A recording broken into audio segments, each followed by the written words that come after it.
ব্রাজিলের দল ঘোষণার দিনক্ষণ চূড়ান্ত, থাকছে বিশাল চমক। বিস্তারিত জানতে পুরো ভিডিওটি দেখুন এবং খেলার সব আপডেট পেতে সাবস্ক্রাইব করুন আমাদের ইউটিউব চ্যানেলটি ও ফলো করুন ফেসবুক, ইনস্টাগ্রাম ও টিকটকে। দর্শক, অক্টোবরে অনুষ্ঠিত হতে যাওয়া 2 ম্যাচে ব্রাজিল কি ঘুরে দাঁড়াতে পারবে নাকি আবারও ব্যর্থতার মুখ দেখবে? আপনাদের মূল্যবান মতামত আমাদের অবশ্যই কমেন্ট করে জানাবেন।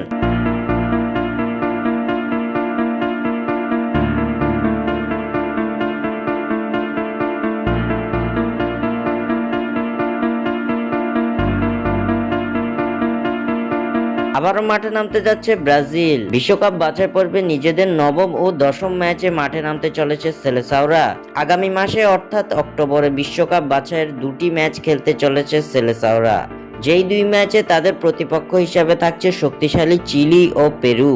সাম্প্রতিক সময়টা ভালো কাটছে না দরিবালের শিষ্যদের। একের পর এক ব্যর্থতার মধ্য দিয়ে যাওয়া ব্রাজিল দল যেন কুল কিনারা পাচ্ছে না সফলতার। বিশ্বকাপ বাছাই পর্বে এখন পর্যন্ত 8টি ম্যাচ খেলে ফেলেছে সেলেসাওরা। 8 ম্যাচের মধ্যে 3 ম্যাচে জয় পেয়েছে ব্রাজিল, বাকি 4 ম্যাচে হার ও 1 ম্যাচে ড্র করেছে দরিবালের শিষ্যরা, যার ফলে বিশ্বকাপ বাছাই পর্বে তাদের পয়েন্ট দাঁড়িয়েছে 10। পয়েন্ট টেবিলে 5ম স্থানে অবস্থান করছে দরিবালের শিষ্যরা। বিশ্বকাপ বাছাই পর্বে সবশেষ প্যারাগুয়ের বিপক্ষে হেরেছে 5 বারের বিশ্ব চ্যাম্পিয়নরা, যার ফলে এবার আর দল নিয়ে পরীক্ষা নিরীক্ষা চালাতে চান না কোচ দরিবাল জুনিয়র। চমক রেখে এবার ব্রাজিলের নতুন দল ঘোষণা করতে যাচ্ছে দরিবাল জুনিয়র। ব্রাজিলের বিশ্বকাপ বাছাই পর্বের আসন্ন 2 ম্যাচকে সামনে রেখে ইতিমধ্যে দল ঘোষণার তারিখ চূড়ান্ত করে ফেলেছে ব্রাজিল।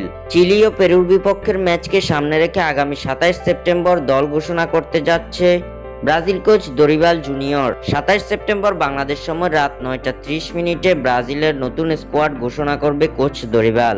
ব্রাজিলের ঘোষিত এই নতুন দলে একাধিক চমকের আশায় আছে ভক্ত সমর্থকেরা, যার জন্য অধীর আগ্রহে বসে আছে ব্রাজিল ভক্তরা। এবার সেই ভক্তদের সুখবর দিয়ে দল ঘোষণার চূড়ান্ত তারিখ জানিয়ে দিল ব্রাজিল। স্বাক্ষর থেকে সাদবিন ইসলাম।